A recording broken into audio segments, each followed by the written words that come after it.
পূর্ববর্তী রাজা রক্ষাগণ কতগুলি প্রচলিত প্রথা এবং মুখস্থ কথার ভিত্তিতে দেশ শাসন করতেন।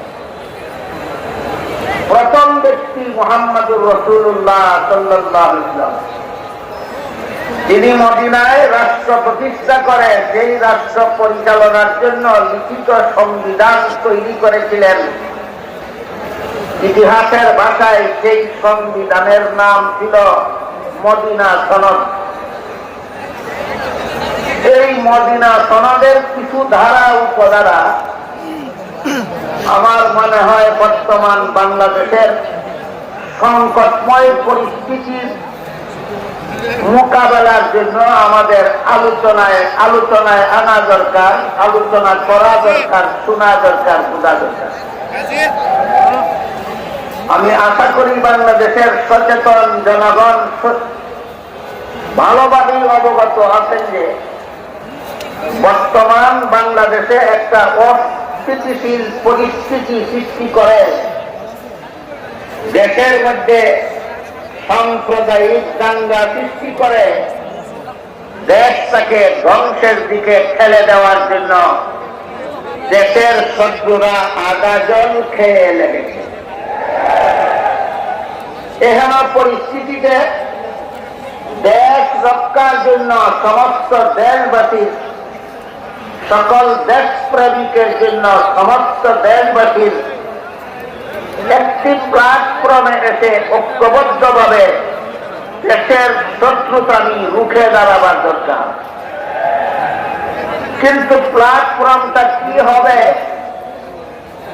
কোন প্ল্যাটফর্মে দেশের মানুষ এসে ঐক্যবদ্ধ হবে, কোন রূপরেখার ভিত্তিতে দেশকে ধ্বংস সাধনের পায়তারায় লিপ্ত ষড়যন্ত্রকারীদের মোকাবেলায় দাঁড়াবে, এর কোন সুস্পষ্ট রূপরেখা এখনো জনসাধারণের আলোচনায় সবাই আলোচনা হচ্ছে না, আলোচনায় আসছে না। এজন্য ঐতিহাসিক মদিনা সনদের দিয়ে একটা ধারা আমি আপনাদের শোনাচ্ছি। ঐতিহাসিক মদিনা সনদের একটি ধারা ছিল, মদিনা শরীফে বসবাসকারী মুসলমানেরা যেমন ভাবে তাদের ধর্ম পালনে স্বাধীন, তেমনি ভাবে মদিনায় বসবাসকারী ইহুদি এবং অন্যান্য ধর্মাবলম্বীরাও তাদের ধর্ম পালনে স্বাধীন। কেউ কারো ধর্ম পালনে বাধার সৃষ্টি করতে পারবে। তাহলে একই সমাজে, একই দেশে, এমনকি একটা ইসলামী রাষ্ট্রে বসবাসকারী মুসলমান এবং অমুসলমানদের ধর্মীয় পূর্ণ স্বাধীনতার জন্য আলাদাভাবে মানব রচিত মন গড়া কোন মতবাদের দরকার আছে না? ইসলামের বিধান যথেষ্ট, ইসলামের বিধান যথেষ্ট।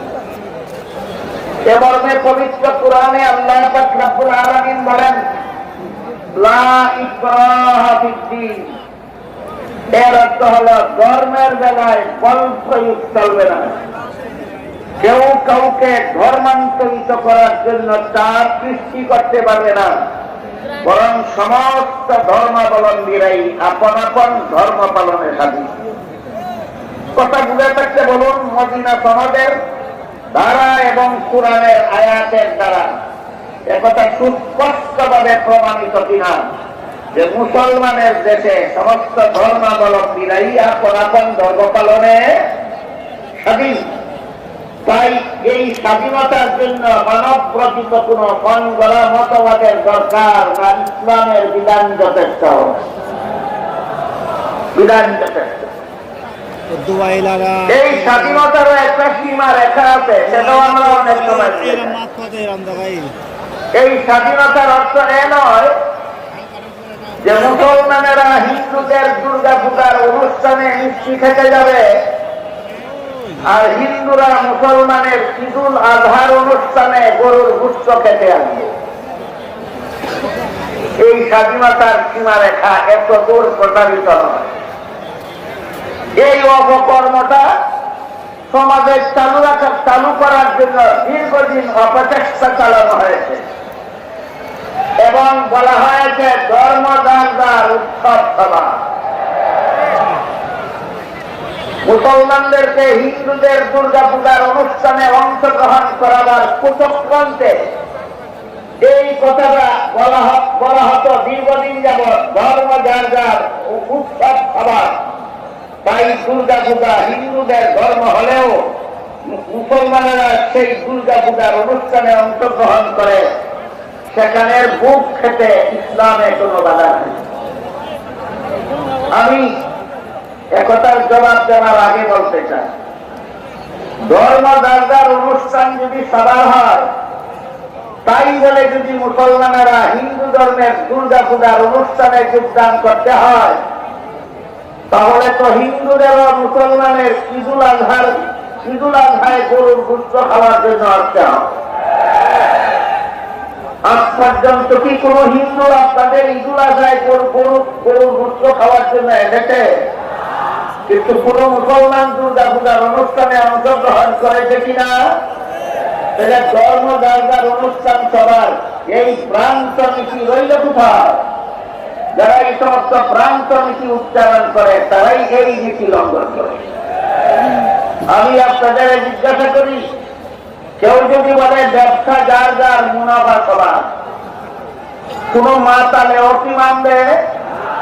কেউ যদি বলে কৃষিকাজ যার যার ফসল সবার, মানবে কোন মাতাল? কেউ যদি বলে চাকুরি যার যার বেতন সবার, মানবে কোন পাগল? কোন মস্তানের যদি কয় বিয়া যার যার বউ সবার, সেই রকমের মাতাল তেমনি ভাবে যারা বলে